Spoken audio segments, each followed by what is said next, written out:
A merciless winter wrapped Minneapolis in white as a former Navy SEAL, and his rare silver-gray German Shepherd walked the frozen riverfront, living on borrowed time and discipline alone. He had already lost his career, his home, one wrong step from disappearing completely.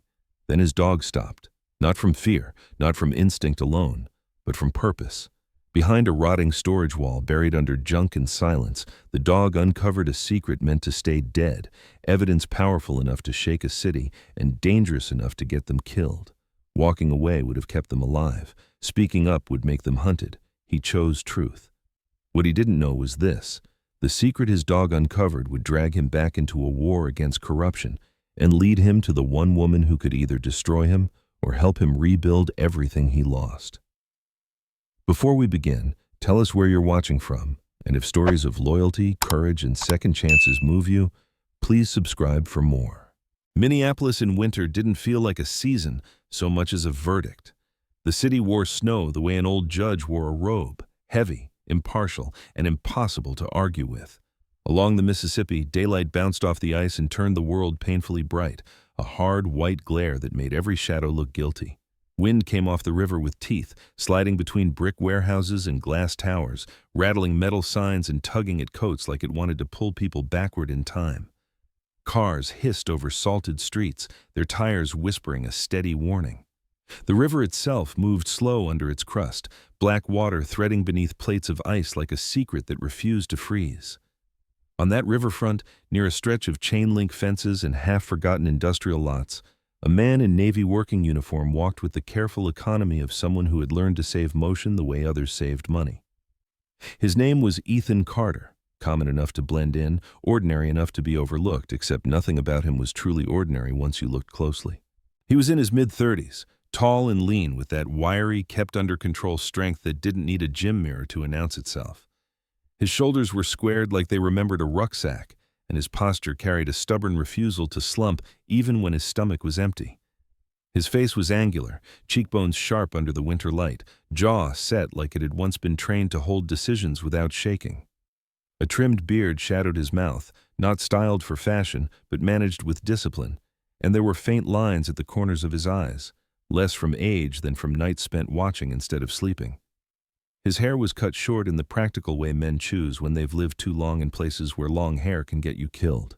Even now, with his life reduced to a battered backpack and a few essentials, his uniform was clean, his boots laced properly, his sleeves neat.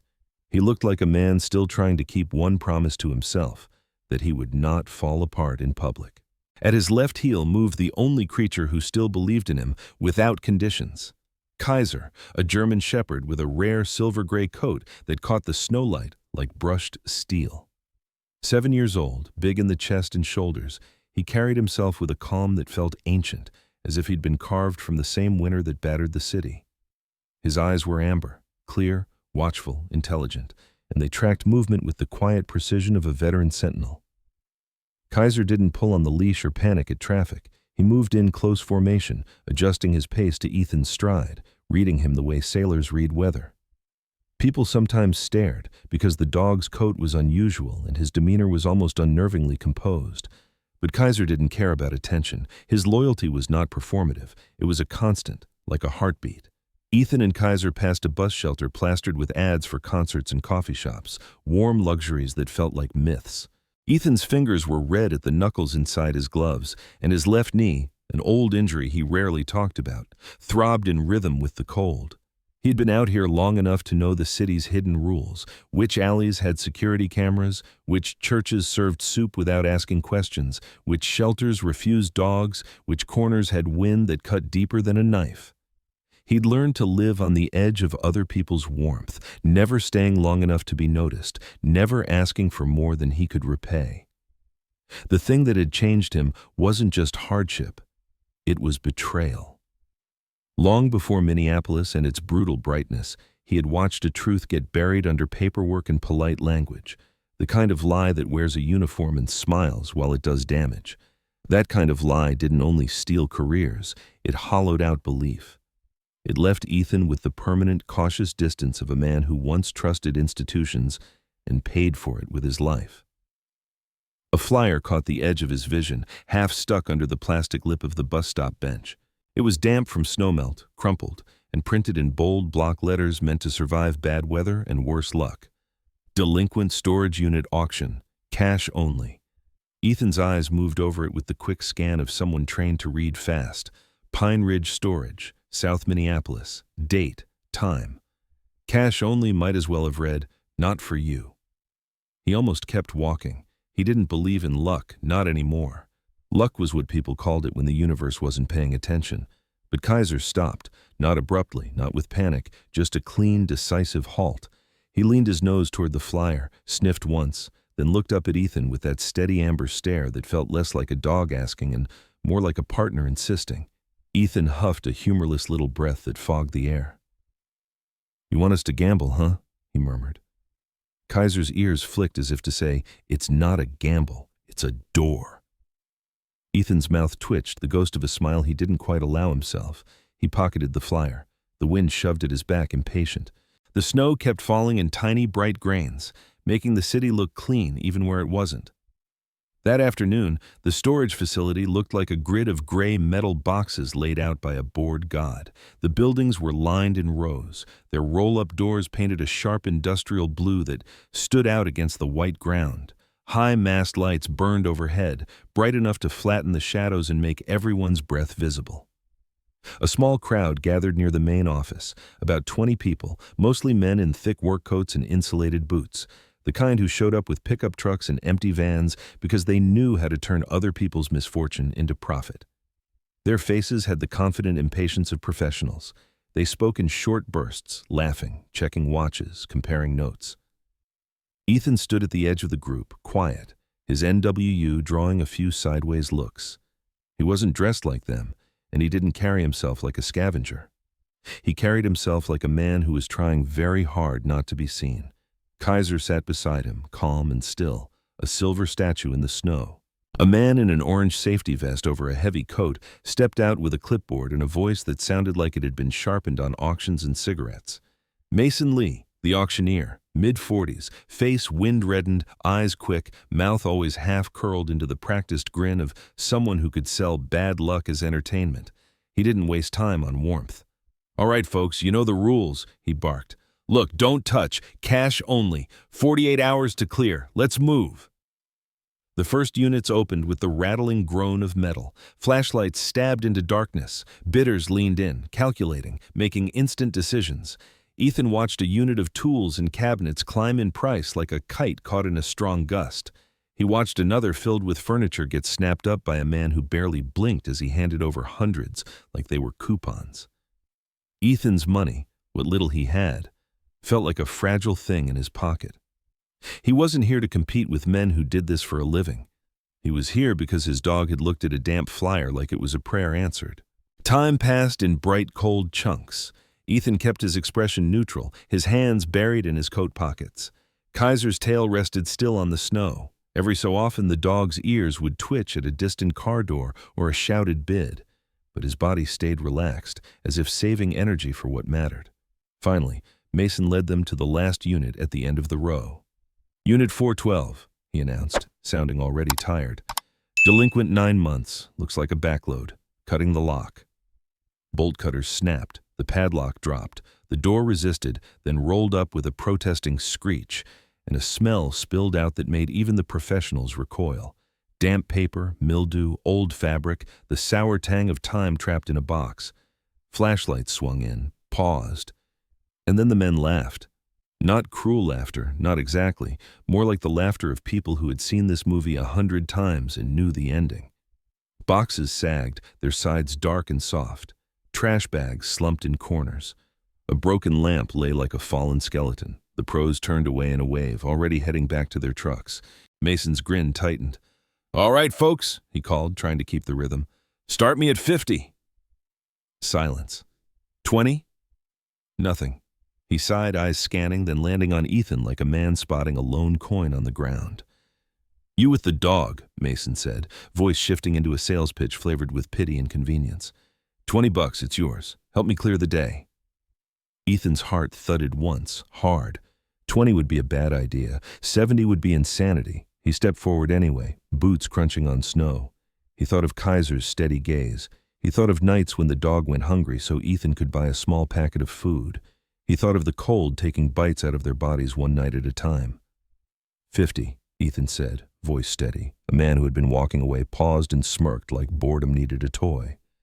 60, the man called. Ethan's jaw tightened. His fingers curled around the bills in his pocket, thin, crumpled, all he had. 70, Ethan said, and the word felt like stepping off a ledge. The man laughed, waved dismissively, and kept walking. Mason's face brightened with relief. 70 going once, going twice, sold. The receipt was carbon paper and thin hope. Ethan handed over the money. It left his glove like blood leaving a wound. When the crowd dispersed, the lot became quiet in that strange way winter makes silence loud. It was just Ethan, Kaiser, and the open mouth of Unit 412. Ethan stepped inside. The smell hit him fully now, thick enough to taste. He shined his small flashlight across the mess. The boxes crumpled when he touched them, collapsing into soggy bricks of fused newspapers. He dug for an hour, his hope thinning into frustration, then into that familiar heavy despair. No tools, no furniture worth selling, just old blankets, cracked dishes, paperbacks dissolving into flakes. The joke was on him, and winter was laughing. He slid down the wall and sat on the cold concrete, head bowed, the old darkness tugging at him like undertow. Then he heard it. The sound that never lied. A persistent scratch. A soft whine.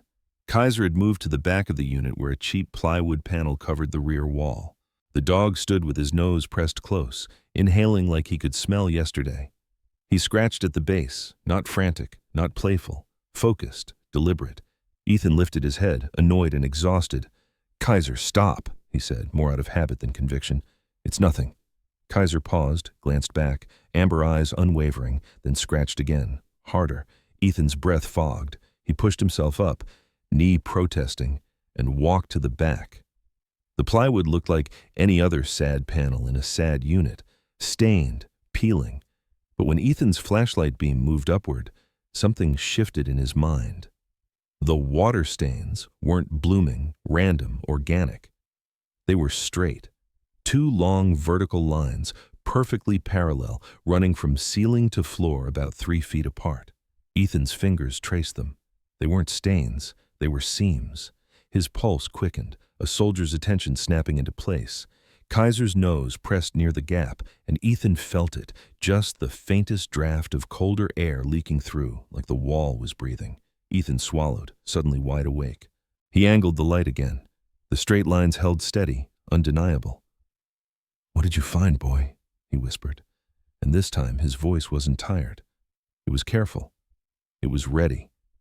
He stood there with the flashlight shaking slightly in his hand, staring at those clean vertical seams, and the bright winter outside felt far away. Behind him, Kaiser was silent, silver fur glowing in the harsh light like armor. The unit full of junk had just shown its first crack, and in that crack something waited. Ethan didn't rush. That was the first thing that separated him from the men who usually won storage auctions. He stood still in the reeking unit, flashlight beam steady on the two perfectly straight seams running down the plywood wall, while the cold air leaked through them like a breath that didn't belong to the room. Years ago, in another life, impatience had killed people. It had taught him that the moment something feels urgent is usually the moment you slow down or die. Kaiser stood pressed close to his leg, the silver-gray fur along his shoulders faintly lifted, not aggressive, but alert, as if the dog understood that whatever lay behind that wall was not prey, but consequence. Ethan shifted his weight, feeling the familiar ache in his knee, and scanned the unit once more. No cameras that he could see, no obvious movement outside the partially lowered door. Still, his instincts hummed. Secrets this carefully hidden didn't belong to the careless, and they didn't stay hidden for decades without someone hoping they never resurfaced. He found a rusted tire iron buried under damp rags near the front of the unit. The metal was cold and flaked with corrosion, but it had weight, leverage. He wedged the flat end into the seam Kaiser had scratched at and applied pressure slowly, listening. The plywood complained with a soft tearing sound, nails pulling loose from old studs. He paused, counted his breath, then pushed again. The panel came free with a dull thud, falling inward and kicking up a cloud of dust that glittered in the flashlight beam like frozen ash. Behind it was not another wall, but a narrow void, maybe 2 feet deep, clean compared to the rot around it. Someone had built this space deliberately. The concrete behind it was bare and unmarked, and on the floor of that hidden cavity sat 3 objects, placed neatly as if arranged by hands that believed in order even while committing fear. Ethan crouched, heart pounding in a way that had nothing to do with exertion. The first item was a small wooden box, dark-stained, smooth at the edges from age and handling, light when he lifted it. The second was a thick manila folder sealed with a hard, dark red wax stamp pressed with an insignia too worn to read. The third made his shoulders tense immediately. A black metal case, military grade, with 3 combination tumbler locks lined up across the lid. Not a cash box, not something bought at a hardware store. Ethan recognized the type from supply rooms and briefings, from places where information was heavier than ammunition. Kaiser leaned forward, sniffed the air once, then looked up at Ethan, tail still, eyes intent. The dog's job was done. The choice now belonged to the man. For a long second, Ethan considered opening everything right there. Curiosity tugged hard, sharp as hunger. But the other part of him, the part forged in rooms without windows and missions without applause, took control. Open it here, and you don't control the environment. Open it here, and anyone watching owns you. He slid the items back into the void, just for a moment, to think. The storage unit door was still open a foot from the ground, daylight pouring in, reflecting off snow and turning the interior harshly bright. The facility office had his name on a carbon copy receipt. The professionals had walked away laughing, but that didn't mean no one would come back later for a second look. He replaced the plywood panel, fitting it back into place as best he could, pressing it until it sat flush enough to fool a casual glance. He kicked debris against the base, restoring the illusion of neglect. Then he packed quickly. The wooden box and sealed folder went deep into his backpack, wrapped in spare clothing to hide their shape. The metal case was too large. He wrapped it in his own sleeping bag, sacrificing warmth without hesitation, and cradled it under his arm. When he stepped out of Unit 412 and lowered the door until it almost touched the ground, the facility was nearly empty. The mast lights hummed overhead. Snow drifted lazily, bright as powdered glass. Ethan didn't look back as he walked away. Kaiser stayed close, body angled outward, scanning. Anyone watching would see just another man leaving with junk. That was the point. The walk to the river took longer with the added weight. The metal case dragged at his arm like gravity had doubled, but adrenaline made it manageable. Every passing car felt too loud. Every distant siren felt personal. He crossed under a bridge where sodium lights cast a sickly orange glow on the snow, then followed the river south to a stretch of derelict warehouses the city had forgotten. One of them, a low concrete structure with boarded windows and a flickering security light, had become his shelter weeks ago. It was ugly, cold, and dry. More importantly, it was predictable. Inside, the air smelled of old oil and dust. Moonlight filtered through cracks in the boards, and the exterior security light washed the interior in a pale blue-white that made shadows sharp and honest. Ethan wedged a broken chair under the metal door handle, a ritual more than a real defense, then set the metal case in the far corner. He unwrapped it carefully, fingers lingering on the cold steel and the 3 locks. He didn't touch the dials, not yet. He sat on the concrete floor, back against the wall, and finally reached for the sealed folder. Kaiser circled once and lay down beside him, a warm, solid presence against the cold creeping up from the floor.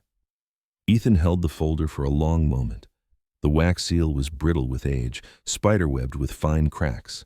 Breaking it felt like crossing a line you couldn't uncross. He took a breath that burned his lungs and snapped the seal with his thumb. The sound was dry and final. Inside were several folded pages, the paper yellowed but intact.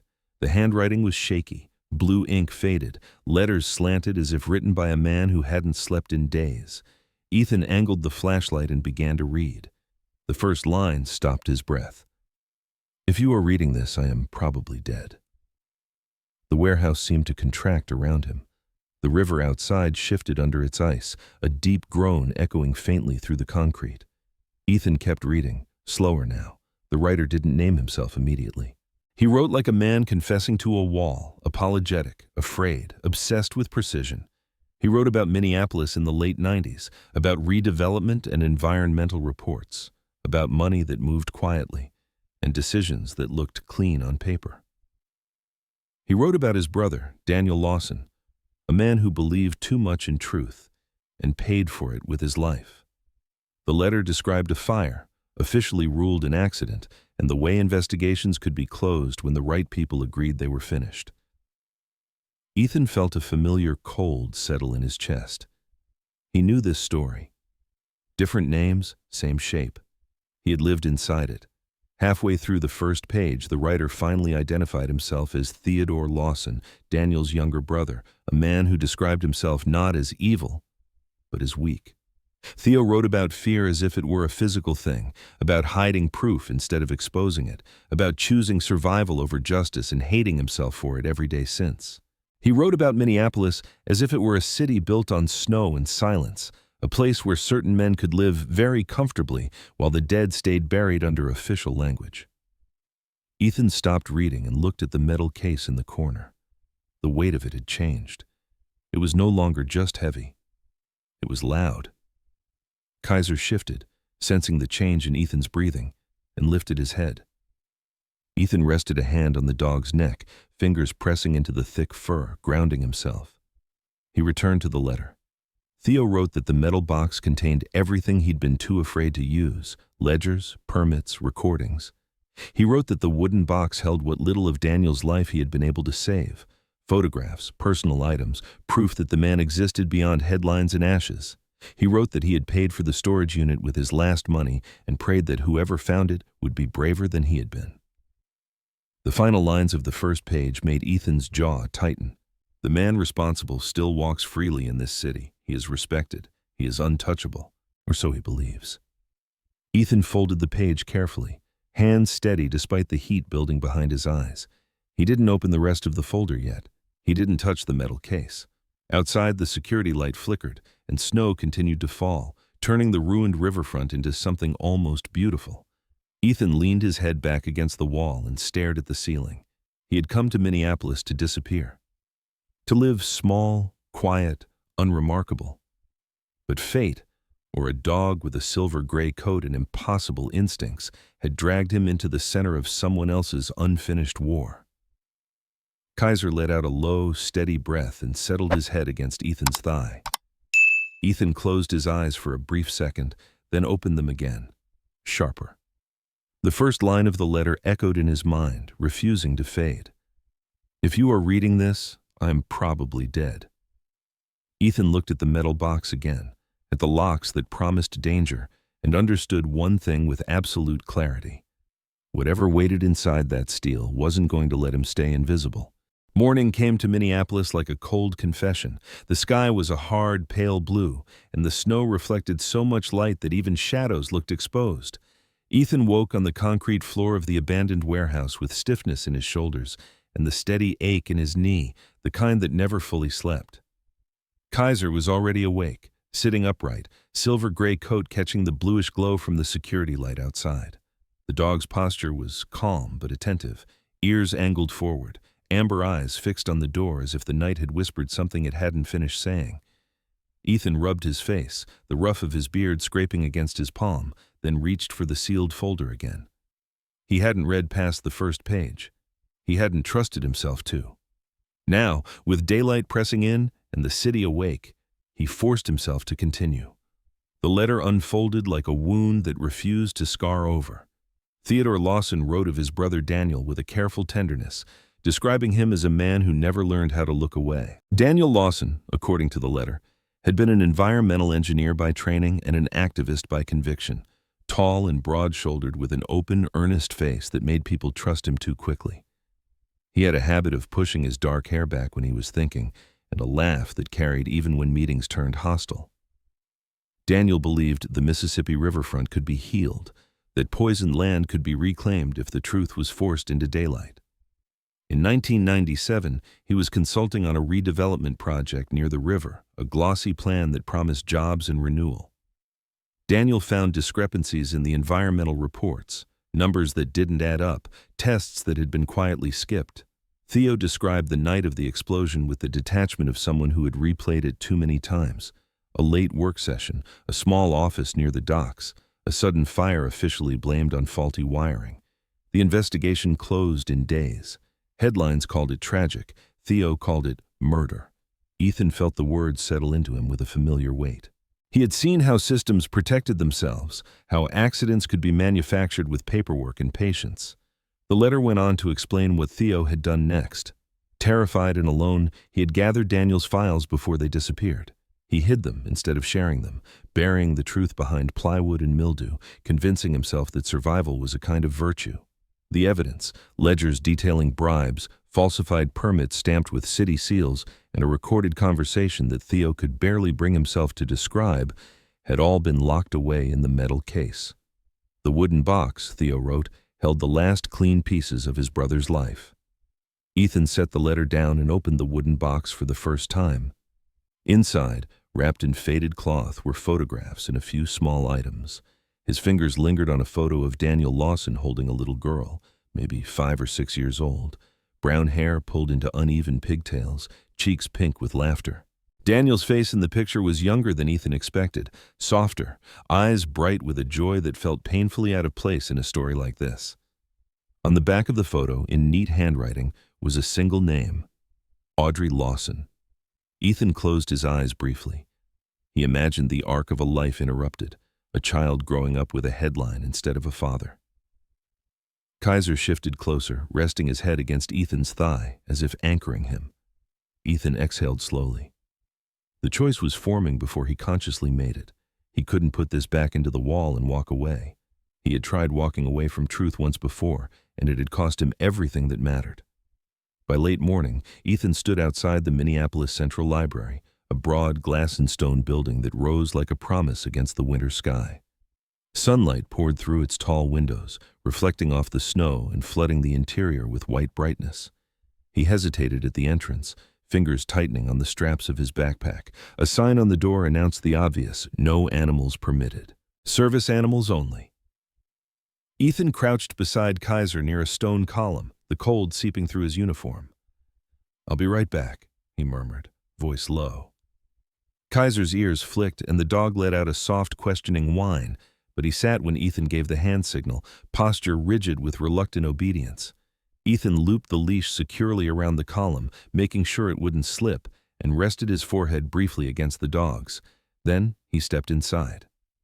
The warmth hit him first, followed by the smell of paper and polished wood. Students sat at long tables, faces lit by laptop screens, coffee cups steaming quietly. Ethan felt every inch of his worn uniform, every scuff on his boots. He kept his head down and moved to the public terminals. His fingers hovered over the keyboard, then began to type. Daniel Lawson, Minneapolis, 1997. The search results filled the screen with old articles, brief reports, sterile language, official conclusions. Ethan read them quickly, scanning for what was missing. The narrative was clean, closed, and final. He refined the search. Audrey Lawson, Minneapolis. For a moment, nothing relevant appeared. Then a recent local article caught his eye. The headline mentioned a community organizer challenging a major real estate development along the river. Ethan clicked. The photo loaded slowly, then sharpened. Audrey Lawson stood at a podium, mid-30s now, tall and slender, posture straight with an intensity that pulled focus. Her brown hair was cut to shoulder length and tucked behind her ears, practical and unadorned. Her skin was pale against a dark winter coat, and her eyes, sharp, determined, carried a resemblance that made Ethan's chest tighten. Daniel's eyes. The article described her as the director of a small but vocal community group opposing a large development project for environmental violations. The developer's name appeared several times, always framed by words like philanthropist and visionary. Ethan memorized the address listed for her organization. He printed the page, the printer humming too loudly in his ears. As he stood to leave, a prickle crawled up his spine. It wasn't fear exactly, it was recognition. He turned his head slightly, just enough to glance through the library's glass wall. Outside, across the street, a black sedan sat at the curb. No lights, no visible movement, just parked, as if it had always been there. Ethan's pulse quickened, but his face stayed neutral. He walked out, Steps measured. Kaiser was still by the column, sitting exactly where he had been left, body tense. The moment he saw Ethan, Kaiser's ears snapped fully upright, and a low, almost inaudible rumble vibrated in his chest. Ethan followed the dog's line of sight. The black sedan hadn't moved. It didn't need to. Someone inside it was watching. Ethan knelt and unhooked the leash, his movements smooth and unhurried. "Easy," he whispered, more to himself than the dog. He stood and walked away from the library at a steady pace, not running, not looking back. The sedan remained in his peripheral vision for a block, then two. At the third corner, it eased into traffic and disappeared, swallowed by the bright winter streets. Ethan didn't relax. He knew better. That car might mean nothing, or it might mean everything.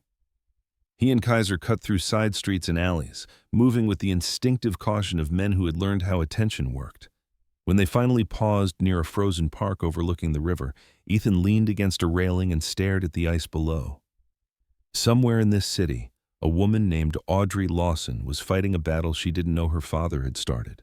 Somewhere else, men who benefited from Daniel Lawson's silence were still living comfortably. Ethan felt the ghost of his own past stir, the memory of a report rewritten, a truth buried. He tightened his grip on the backpack straps. "All right," he said softly, the word carrying the weight of a vow. Kaiser looked up at him, tail giving a single slow wag. Ethan had a name now, a direction, and a feeling he recognized all too well, the moment before a mission truly began. Ethan chose paper because paper could not be traced, logged, or quietly copied by someone he would never meet. He bought a single plain envelope and a cheap greeting card from a corner shop near the river, the kind of place that smelled faintly of cardboard and old coffee. His handwriting was disciplined but unpolished, shaped by years of reports written under pressure. He kept the message short, factual, almost sterile, as if emotion itself might be intercepted if he allowed too much of it onto the page. He gave a time, a place, and one line of proof. "I have something that belonged to your father." He did not use email. He did not use a phone. He mailed the letter from a blue public box 3 neighborhoods away, then walked for nearly an hour through snow-bright streets before doubling back toward the river, erasing his own trail the way he had been taught. The days that followed were an exercise in restraint. Minneapolis remained brutally bright, the winter sun reflecting off fresh snow until the city looked scrubbed raw. Ethan waited in his warehouse shelter, reading the letter again and again without opening the metal case. He ate little. He listened more. Kaiser sensed the tension and stayed close, rarely sleeping deeply, his body always angled toward the door. On the morning of the meeting, the sky was cloudless and sharp, the cold dry enough to sting the lungs. The plaza Ethan had chosen sat between 2 office buildings near downtown, a wide-open square dominated by a circular fountain that had been shut down for winter. Snow filled the basin, smooth and unbroken, turning it into a white mirror that bounced light into every corner of the space. There was nowhere to hide here, and that was intentional.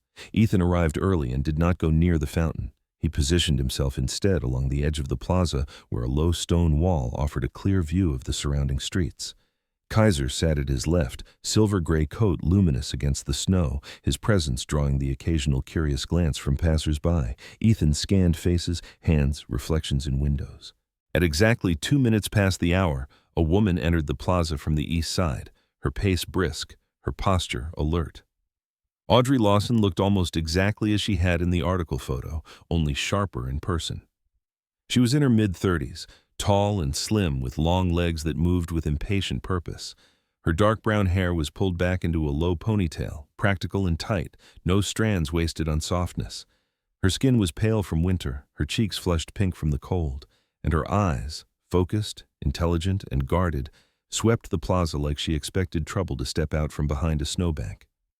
She wore a dark wool coat that fell just above the knee, fitted but not decorative, and sturdy boots scuffed from real use. Audrey stopped near the fountain, arms folding across her chest, jaw tight. When Ethan stepped into her line of sight, she stiffened. Her gaze dropped first to Kaiser, then rose to Ethan's uniform. Suspicion settled over her features like armor. "You sent the letter," she said, voice controlled, clipped, not a question.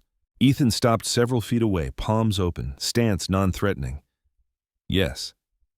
"I get a lot of letters," Audrey replied. "Most of them are from people who want money or attention. Some are from people who want me scared." So tell me why I shouldn't walk away right now." Her tone was sharp, but not panicked. This was a woman used to confrontation. Ethan didn't answer immediately. He reached into his backpack slowly and removed the wooden box. He didn't hand it to her. He simply opened it and held it so she could see inside. He took out the photograph of Daniel Lawson holding a laughing little girl and turned it toward her. Audrey froze. The tight, professional set of her face cracked just slightly, as if something inside her had slipped. She stepped forward without realizing it, eyes locked on the image. Her breath hitched, a small, involuntary sound. "That's," she began, then stopped.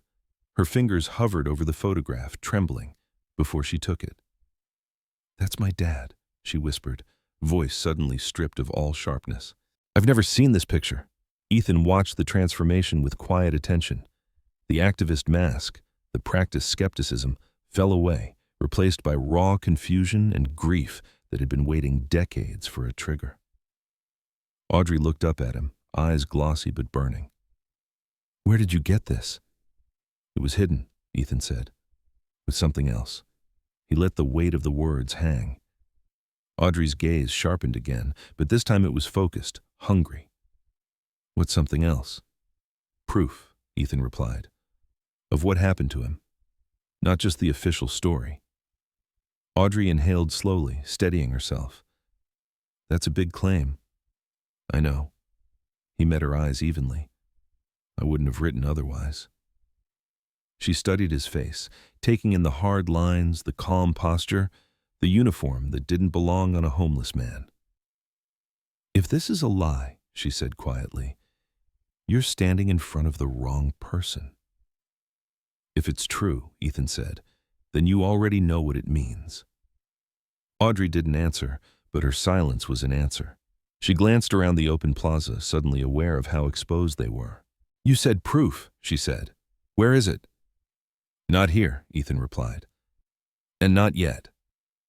Before Audrey could press him, footsteps approached from behind her. Two men walked into the edge of the plaza, their timing too precise to be coincidence. They were both well-dressed in dark, expensive coats that looked wrong against the snow, tailored for boardrooms, not sidewalks. The first man was in his 40s, average height, clean-shaven, with neatly styled hair and a smile that never reached his eyes. His face was smooth, almost pleasant, but his gaze flicked with cold calculation.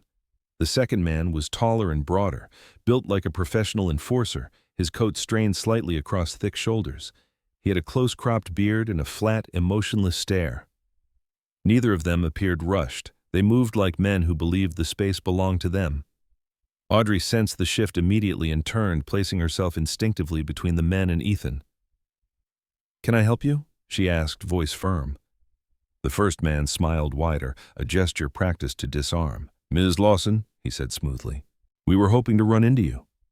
Ethan felt Kaiser's body change beside him.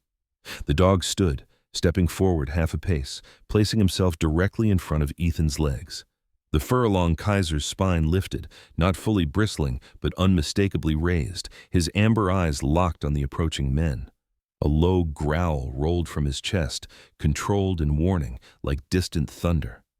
The taller man's eyes flicked to the dog and his hand shifted slightly inside his coat. "That won't be necessary," the smiling man said lightly, though his eyes hardened. He looked back to Audrey. "My employer asked me to pass along a message, out of courtesy." Audrey straightened, chin lifting. "I don't take messages from men who don't introduce themselves." The man inclined his head just enough to be polite. "Fair enough. You may call me Mr. Hale." It was clearly not his real name. "My employer is very invested in the riverfront project your organization has been opposing. He's concerned that you're receiving misleading information." Audrey laughed once, sharply. "That's one word for it." Hale's smile didn't falter. His gaze slid briefly to Ethan, dismissive, assessing, then back to Audrey. He wanted you to know that certain lines, once crossed, can't be uncrossed. The implication settled into the cold air. Kaiser growled louder, a protective sound that turned heads at the far end of the plaza. Ethan placed a steady hand on the dog's neck, grounding him without breaking eye contact with Hale. Hale's smile thinned. "Charming dog," he said. "Be a shame if something happened to him." Audrey's eyes flashed. Is that a threat? A concern, Hale replied softly. He stepped back half a pace, signaling the end of the exchange. My employer sends his regards, Ms. Lawson. He suggests you reconsider where you're walking. He turned to leave, the larger man falling in beside him like a shadow. As they walked away, Hale glanced back once, his smile returning, colder now. Welcome to the restricted area, he said lightly.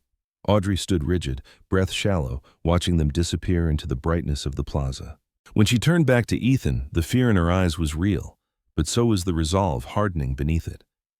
You were right, she said. This is bigger than I thought. Ethan nodded once. Kaiser settled slightly but did not sit, eyes still tracking the direction the men had gone.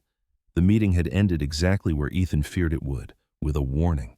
The plaza emptied with the efficiency of a city that had learned to mind its own business. Ethan did not wait for the last echo of Mr. Hale's shoes to fade before moving. He angled his body slightly, guiding Audrey away from the fountain with a hand that never touched her arm, the gesture subtle but directive. They did not run. Running drew eyes, and eyes created stories. They walked fast, strides matched, breathing controlled, the way soldiers moved when the clock mattered, but panic would kill them faster than bullets. Kaiser took the outside line, his broad shoulders angled toward the open space of the street, silver-gray coat bright against the snow, head level, ears rotating independently like antennae. Every few steps he glanced back at Ethan, checking alignment, then returned his attention outward. The two men in expensive coats did not follow immediately. That, Ethan knew, was deliberate. Predators did not chase when they could stalk. They crossed 2 blocks, turned left without slowing, then slipped into a side street where delivery trucks idled and exhaust fogged the air. Audrey's hands were trembling, but her voice stayed steady. They knew my name, she said, not as a question. They knew where to find me. They wanted you to know, Ethan replied. Fear works better when it's personal. They cut through a narrow alley lined with dumpsters crusted in ice.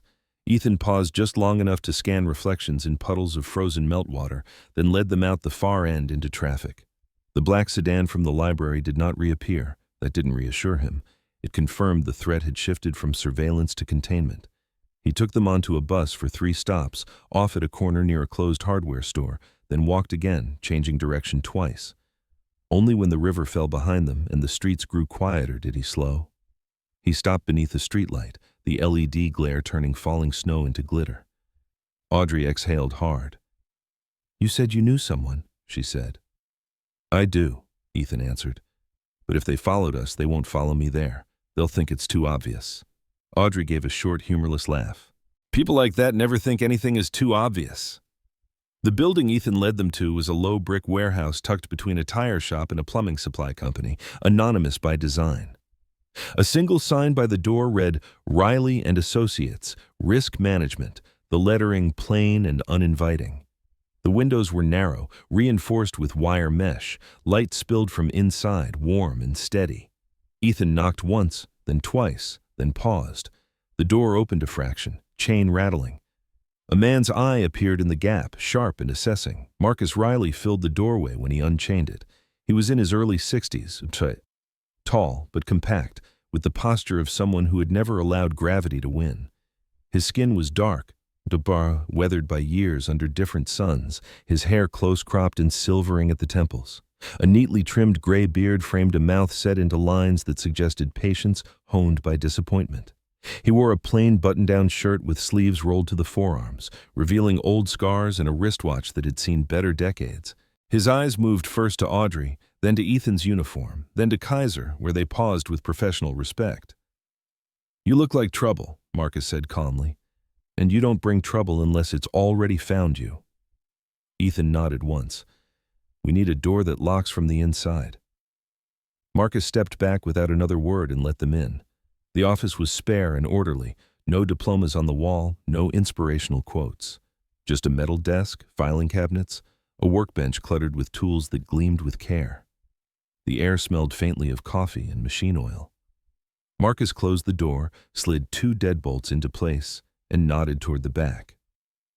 You've got 5 minutes before I ask you to leave, he said. Convince me. Ethan set the metal case on the workbench and unwrapped it, revealing the matte black steel and the 3 combination locks. Marcus's expression changed, not to fear, but to recognition. He stepped closer, hands hovering without touching. "Late 80s, he murmured. "Early 90s manufacture, military-grade tumblers." He looked at Ethan now, truly looked. "That's not for hiding money." "No," Ethan agreed. "It's for hiding a lie." Audrey explained quickly, words tumbling out in controlled bursts. Her father, the fire, the letter, the men in the plaza. Marcus listened without interrupting, his gaze drifting occasionally to the door, then back to the box. When she finished, he exhaled slowly through his nose.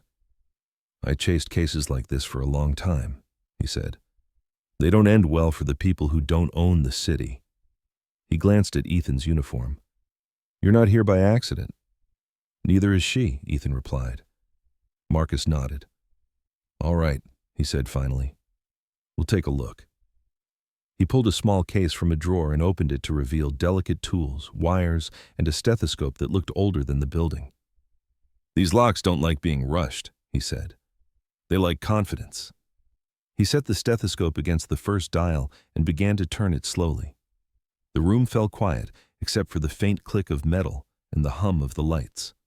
Audrey stood with her arms wrapped around herself, eyes fixed on the box as if it might explode.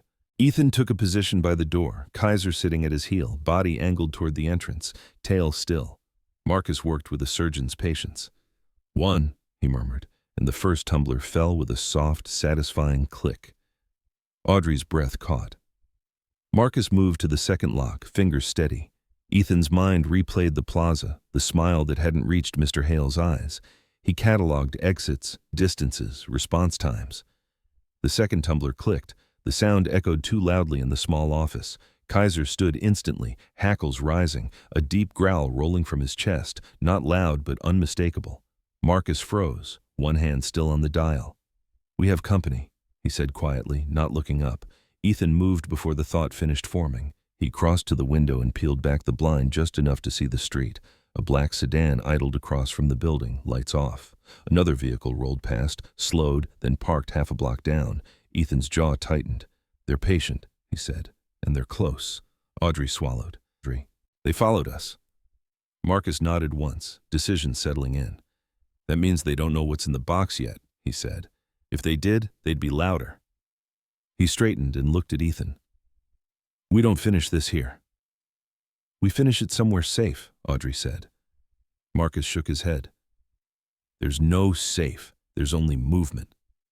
He glanced at the box, then back at Ethan. "I can open it," he said, "but not with them breathing down our necks." Kaiser's growl deepened, eyes fixed on the door as footsteps crunched in the snow outside. A shadow crossed the frosted glass. Someone tested the handle gently, as if checking a locked door out of courtesy. Ethan placed a hand on Kaiser's collar, not to restrain him, but to focus him. "Hold," he whispered. The dog's body vibrated with tension, muscles coiled. Marcus snapped the tools closed and shoved them into his pocket. "Back door," he said. "Alley leads to the river road. We split." Audrey's eyes widened. "Split?" "They want the box," Marcus said. "They don't care about you yet. I'll take it." Ethan shook his head. "They won't stop." Marcus met his gaze evenly. "Neither will I." He grabbed the metal case, hefting it with a grunt, then slung a heavy coat over his shoulders. The knock came again, firmer this time. A voice followed, smooth and polite. "Mr. Riley," it called. "We just want to talk." Marcus smiled thinly. "They always do." He opened the back door a crack, peered out, then nodded. 30 seconds, he said. "Use them." Ethan pulled Audrey toward the rear exit, Kaiser moving with them, silent now, a ghost on the snow. The office lights flickered as the front door rattled under a more determined hand. Marcus paused at the threshold, looked back at Ethan. "You found the door in the wall," he said. "Now you walk through it." Then he was gone, the sound of his boots fading into the night as the front door finally burst open. Ethan pushed Audrey into the alley, the cold slamming into them like a wall. Kaiser glanced back once, then forward, choosing the path without hesitation. Behind them, voices rose, sharp and angry.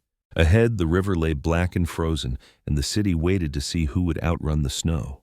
The night fractured into motion the moment Marcus Riley took the box. Snow swallowed sound, turning footsteps into whispers and engines into distant thunder. Ethan pushed Audrey through the alley's narrow throat while Kaiser flowed ahead like liquid shadow, paws silent, head low, silver-gray coat dimmed by the sodium glow. Marcus veered the opposite direction with the metal case tucked under his arm, his stride purposeful, bait offered with a veteran's calm. The front door of Riley and Associates burst open behind them, voices sharp with irritation rather than panic, confirmation that the hunters believed they still controlled the board. Ethan didn't look back. He counted breaths, counted steps, and trusted the discipline that had once kept him alive when maps ended. They reached the alley's mouth and slipped into the deeper lattice of back streets that led toward the river.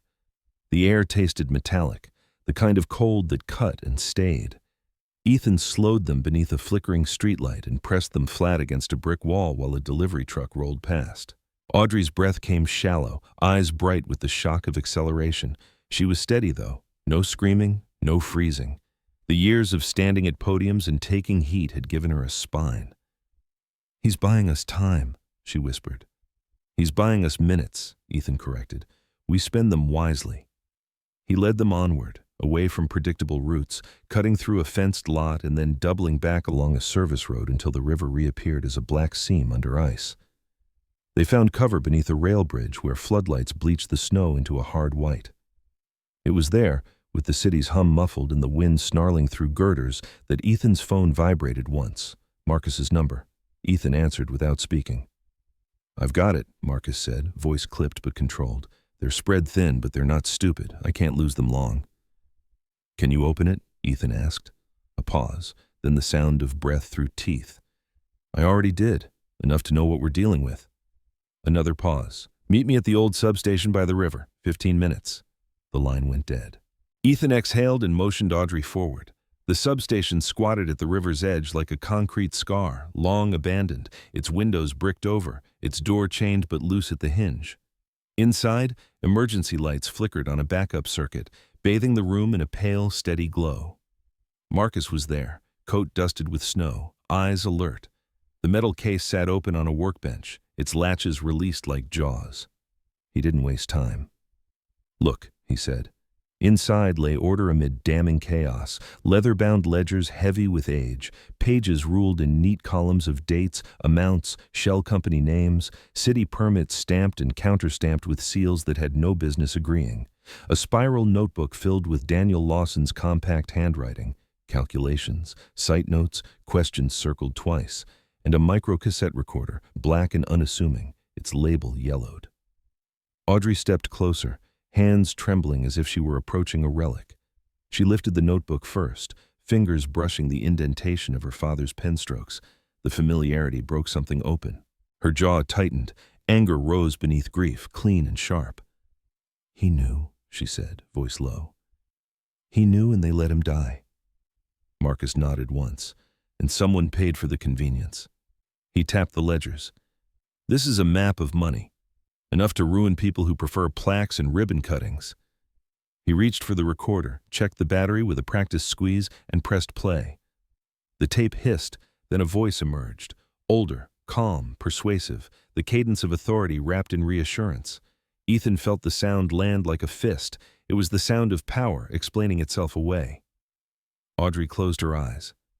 The past wasn't past, it was speaking in the present tense. A sudden shadow crossed the bricked window.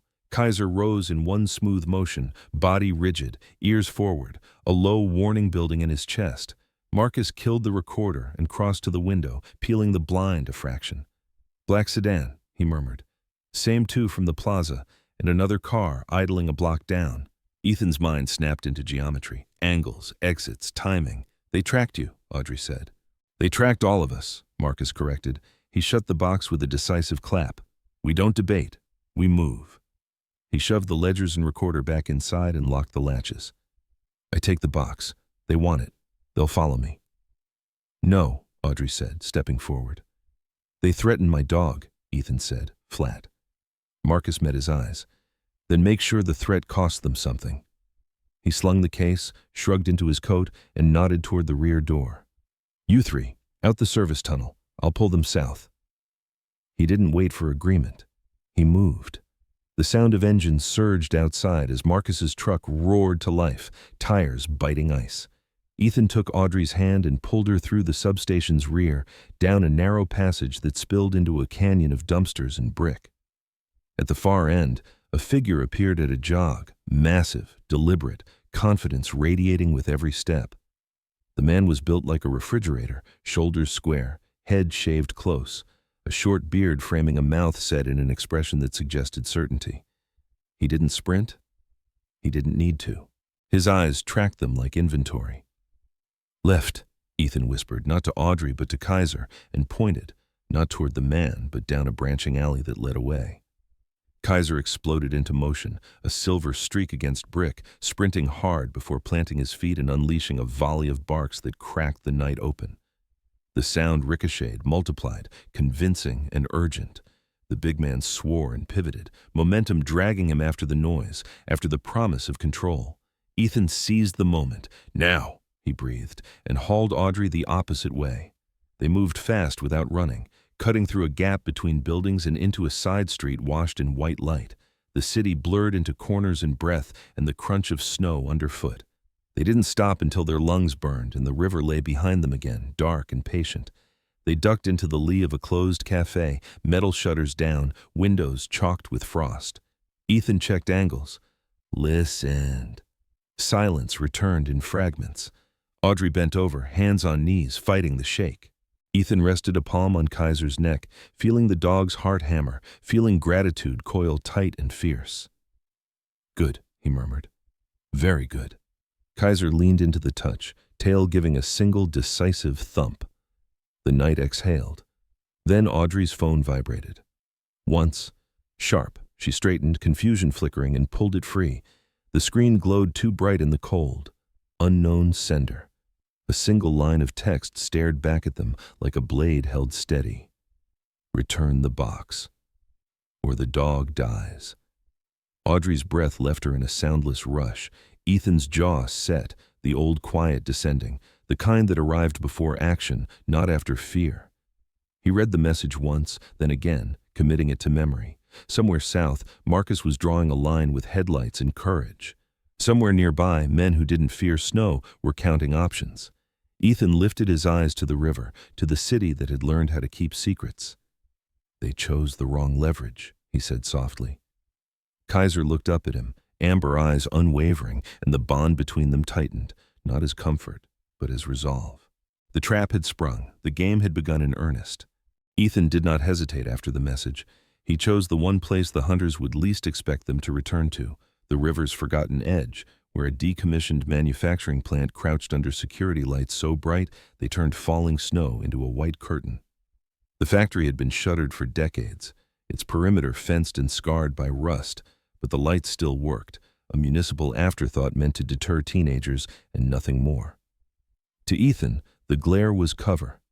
He moved them through a sagging gap near a collapsed loading bay and into the vast interior where exit signs glowed green and steady like small promises. The air inside was colder than the street, metal radiating a deep, bone-aching chill. He welcomed it. Cold slowed people. Cold revealed breath. Cold told the truth. He worked quickly, purpose overtaking fatigue.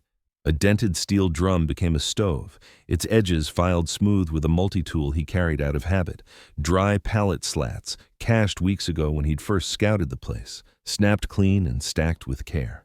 He built a small fire, not for warmth alone but for morale, the flame contained and disciplined, no smoke to betray them.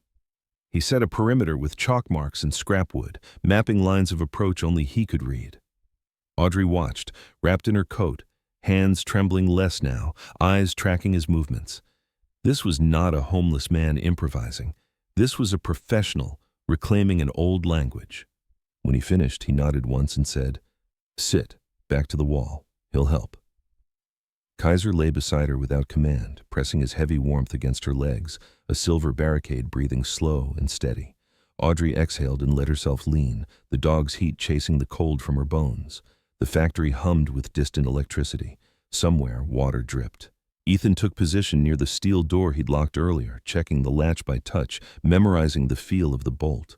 He moved without noise, shoulders squared, face set into the calm that came before decisions that could not be undone. Audrey studied him in the firelight, the harsh angles of his jaw softened by flicker and shadow, the scars at his knuckles telling stories he had never told her. "You're different," she said quietly. "Not different than before. Different than how you pretend to be." He did not turn. "I didn't pretend," he said. "I just went quiet." She nodded, understanding more than she wanted to. A burner phone vibrated in Ethan's palm. Marcus's voice crackled through, compressed and careful. He spoke fast, the cadence of a man who knew the window was small. He'd shaken them for now, but the men weren't just security. They were part of a wider web, fixers, retired badges, money with patience. They would regroup. They would escalate. Ethan listened, asked one question, then ended the call. He turned to Audrey and spoke plainly. "We need clean hands. People who can hold evidence without smearing it." He named them. Chloe Park, a lawyer known for refusing backroom deals, for building cases that survived daylight. Jake Miller, an investigative reporter with a habit of staying up late and a reputation for getting burned and returning anyway. Audrey knew both names. Her shoulders straightened. "If we do this," she said, "we do it loud." "We do it alive," Ethan replied. They agreed on dawn. Transfer the box to Chloe's custody, loop Jake into the story with receipts, ignite the kind of attention that made shadows shrink. The plan was simple, because it had to be. Complexity failed under pressure. Ethan fed the fire and rationed water. He took first watch. Audrey dozed, Kaiser's head heavy on her lap, the dog's amber eyes opening and closing with each shift of sound. Time thickened. Outside, wind scoured snow against steel. The noise came softly at first. A scrape, a whisper of metal on metal that did not belong to the building's old bones. Kaiser's head lifted. His body rose in a single fluid motion, a low growl unfurling from his chest like thunder held back by discipline. Ethan froze, every sense narrowing. The sound came again, precise. Not random. Familiar. The bolt he had said earlier ticked, the faintest click answering a patient hand. Audrey's breath hitched. Ethan raised one finger, then another, counting silently. He moved to the door, shoulder aligned, weight balanced. Outside, the security lights burned white, turning snow into daylight. Inside, the fire whispered. The bolt shifted a hair. Ethan set his feet. Kaiser surged forward, teeth flashing in the light, and the latch answered with a final, unmistakable metallic click, the sound of a boundary being tested by someone who believed it would give. Morning arrived with a pale, deliberate clarity, the kind of winter light that made glass look honest and snow look clean. Chloe Park's office occupied the upper floors of a renovated riverfront building, all white walls and wide windows, the city laid out below like a blueprint finally made legible. Chloe herself was exactly as Ethan had been told she would be, in her late 40s, tall and composed, with a slender athletic frame that suggested long mornings of discipline rather than vanity. Her black hair was pulled into a severe, elegant bun, her suit charcoal and impeccably tailored, her skin warm-toned and unlined in a way that spoke of control rather than youth. Her eyes missed nothing. They were not cold, they were precise. When she shook Ethan's hand, her grip was firm and brief, professional to the bone. "You brought the truth," she said. "That's enough to start." The metal case sat on the conference table like a relic, its surface scuffed but unbowed. Chloe's team worked quietly, efficiently, copying ledgers, scanning permits, photographing seals, restoring the microcassette with equipment that hummed softly like restrained power. Jake Miller leaned against the far wall, coffee untouched in his hand, watching the process with a reporter's patience sharpened by years of disappointment. Jake was mid-30s, tall and wiry with rumpled dark hair that refused to stay combed in a perpetual shadow of stubble along a sharp jaw. His eyes were restless, alert, the eyes of someone who slept lightly and trusted little. When he spoke, it was sparing, questions clean and surgical. "When this runs," he said, not asking permission, "it runs with documents, names, dates, voices." Chloe nodded. "It runs when we're ready." Audrey stood near the windows, shoulders squared, her reflection doubling her resolve. The restored tape played at low volume, a man's confident voice explaining away corners cut, lives risked, accidents reframed. Audrey did not flinch this time. Her grief had sharpened into something steadier. Ethan watched her and felt a quiet pride settle where fear had lived. By noon, Chloe sent formal notices that landed like controlled detonations, requests to meet, subpoenas implied by their tone, timelines compressed. The response was swift. Calvin Bishop arrived precisely at 3. He was older than Ethan expected, late 70s perhaps, tall and upright in a custom suit that fit like a promise. His hair was white and abundant, his smile charitable, practiced to perfection. He carried himself with the assurance of a man whose name had opened doors for decades. Up close, the smile thinned when he took in the room, the box, the faces, the glass-walled transparency that offered nowhere to hide. When the tape played louder, when the ledger pages slid across the table, the mask cracked, not all at once. First the eyes hardened, then the jaw tightened. The smile fell away like a curtain cut. Bishop tried money first. He spoke of misunderstandings, of generosity, of philanthropy as if it were a shield. Chloe listened without interruption, hands folded, then answered with terms that did not ask. A public admission. A compensation fund for the families, full cooperation with investigators, the return of land taken under coercion. Bishop's lawyer blustered. Jake's pen scratched. Audrey said nothing. Ethan said nothing. Kaiser lay at Ethan's feet, head on paws, eyes open and steady. When Bishop realized the room would not bend, something in him did. He did not repent. He calculated. He nodded once. "Draft it," he said, voice flattened by inevitability. The pen moved. The city shifted. The story broke before dusk. Headlines cut through the quiet with a clarity snow could not soften. The riverfront buzzed. Phones rang. Names were spoken aloud that had lived too long in whispers. Audrey stood with Chloe and Jake as the final signatures dried, her father's name restored not as a footnote, but as a fulcrum. Outside, snow continued to fall, bright under streetlights, the city looking briefly forgiven. Weeks later, the old factory by the river was no longer a fortress against fear, but a site under rebirth.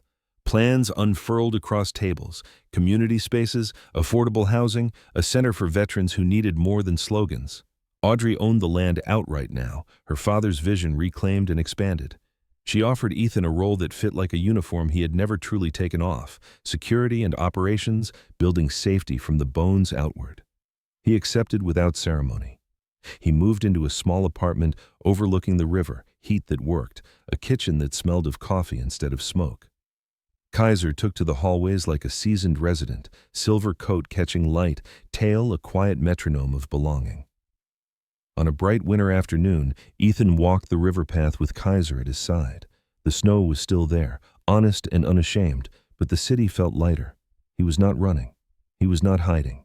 He stood in the open, work ahead of him, a unit rebuilt from trust and purpose. Kaiser looked up at him once, amber eyes reflecting the sky, and Ethan felt the last weight of the past lift. The truth had not melted the snow. It had illuminated it. And in that light, they walked forward together. Sometimes miracles don't arrive with thunder or fire from the sky. Sometimes they come quietly, through a loyal dog who refuses to give up, through a broken man who chooses truth over fear, or through a hidden door God places exactly where hope seems buried. When Ethan had nothing left, God didn't remove the storm. He gave him a purpose, a companion, and the courage to stand in the light. That is how miracles often work. Not by sparing us from pain, but by walking with us through it so we are not lost. In our everyday lives, we face winters too, moments of loneliness, injustice, and exhaustion. Yet Scripture reminds us that God is closest to the brokenhearted.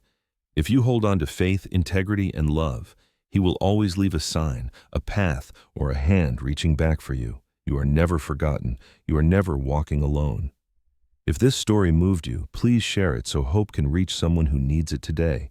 Leave a comment and tell us where you're watching from, or what miracle, big or small, has carried you through hard times. And subscribe to the channel to stay with us for more stories of loyalty, redemption, and second chances. May God bless you and your family. May He protect you, strengthen you, and guide your steps. And may His light find you, especially when the road feels cold and dark.